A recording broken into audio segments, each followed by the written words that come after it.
There's nothing better than a great old-fashioned, and I'm going to show you how to make one.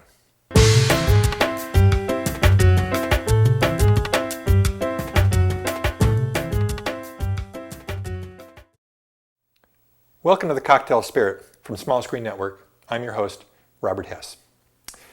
The old-fashioned cocktail is a wonderful drink. Unfortunately, you can rarely get it made wonderfully in many of the bars that you might happen to go to. There's a number of reasons for this. One is that quite often they're going to take and toss a wedge of orange, a cherry, a sugar cube, and they're just going to muddle the heck out of that, sometimes spending quite a bit of time with it. That's no good. All you end up with a muddled mess on the bottom of your drink. Instead, what I like to do is understand what makes the drink and make it really well. Let's take a look. We're going to take and start off with a small puddle of simple syrup on the bottom of the glass.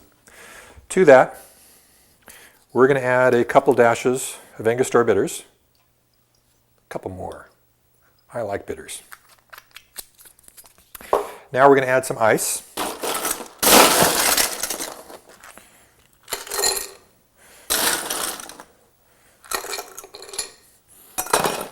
I'm going to take my spoon, just kind of stir it up really quickly, just to kind of get the ice melting a bit, help the water dissolve some of the sugar and mix the bitters in.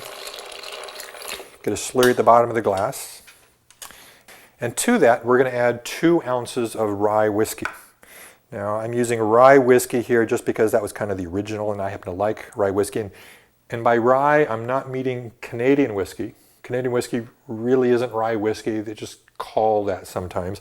Rye whiskey is an American product. You can use bourbon whiskey if you'd like. That works perfectly well as well. Add that in. Give another stir. Now, rather than muddling the orange inside and making a mess, I like the flavor of orange and whiskey. So instead, I'm just going to take a potato peeler, vegetable peeler, do my orange over top like that. Give it a little twist. Drop it in. And add a couple cherries as a garnish. And that's a far simpler way, far quicker, and definitely far tastier than you normally can find in an old-fashioned.